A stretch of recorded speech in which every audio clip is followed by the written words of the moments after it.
தாமரை கோபுரத்தில் இருந்து பாடசாலை மாணவி ஒருவர் விழுந்து உயிரிழந்த சம்பவத்தினை அடுத்து பெற்றோர்கள் அவர்களின் பிள்ளைகளின் மனநலத்தில் அதிக கவனம் செலுத்துமாறு மனநல வைத்தியர் ஆலோசகர் சமன் வீரவர்தன அறிவுறுத்தியுள்ளார். இதுகுறித்து கருத்து தெரிவித்துள்ள அவர், நண்பர்கள் மற்றும் குடும்பத்தினரிடம் இருந்து விலகிச் செல்வது, திடீர் மனநிலை மாறாட்டங்கள் போன்ற அவர்களின் நடத்தையில் ஏற்படும் மாற்றங்களை பெற்றோர்கள் அறிந்து கொள்வது முக்கியமானது.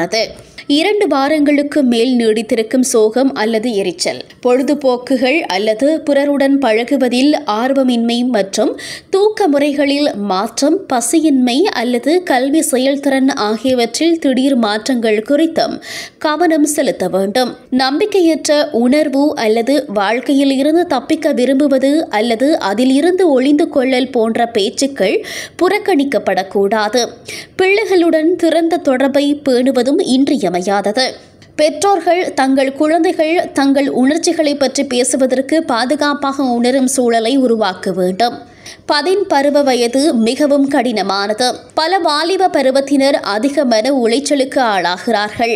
பெற்றோர்கள் சீக்கிரம் அடியெடுத்து வைக்கவில்லை என்றால் அவர்களுடைய பிள்ளைகள் சமாளிக்க முடியாமல் திணறுவார்கள். எனவே பெற்றோர்கள் தங்கள் குழந்தைகளிடம் இது போன்ற அறிகுறிகளை கண்டால் வைத்திய நிபுணரிடம் அல்லது 1926 என்ற அவசர அழைப்பை தொடர்பு கொள்ளுமாறு பெற்றோர்களை வலியுறுத்தியுள்ளார்.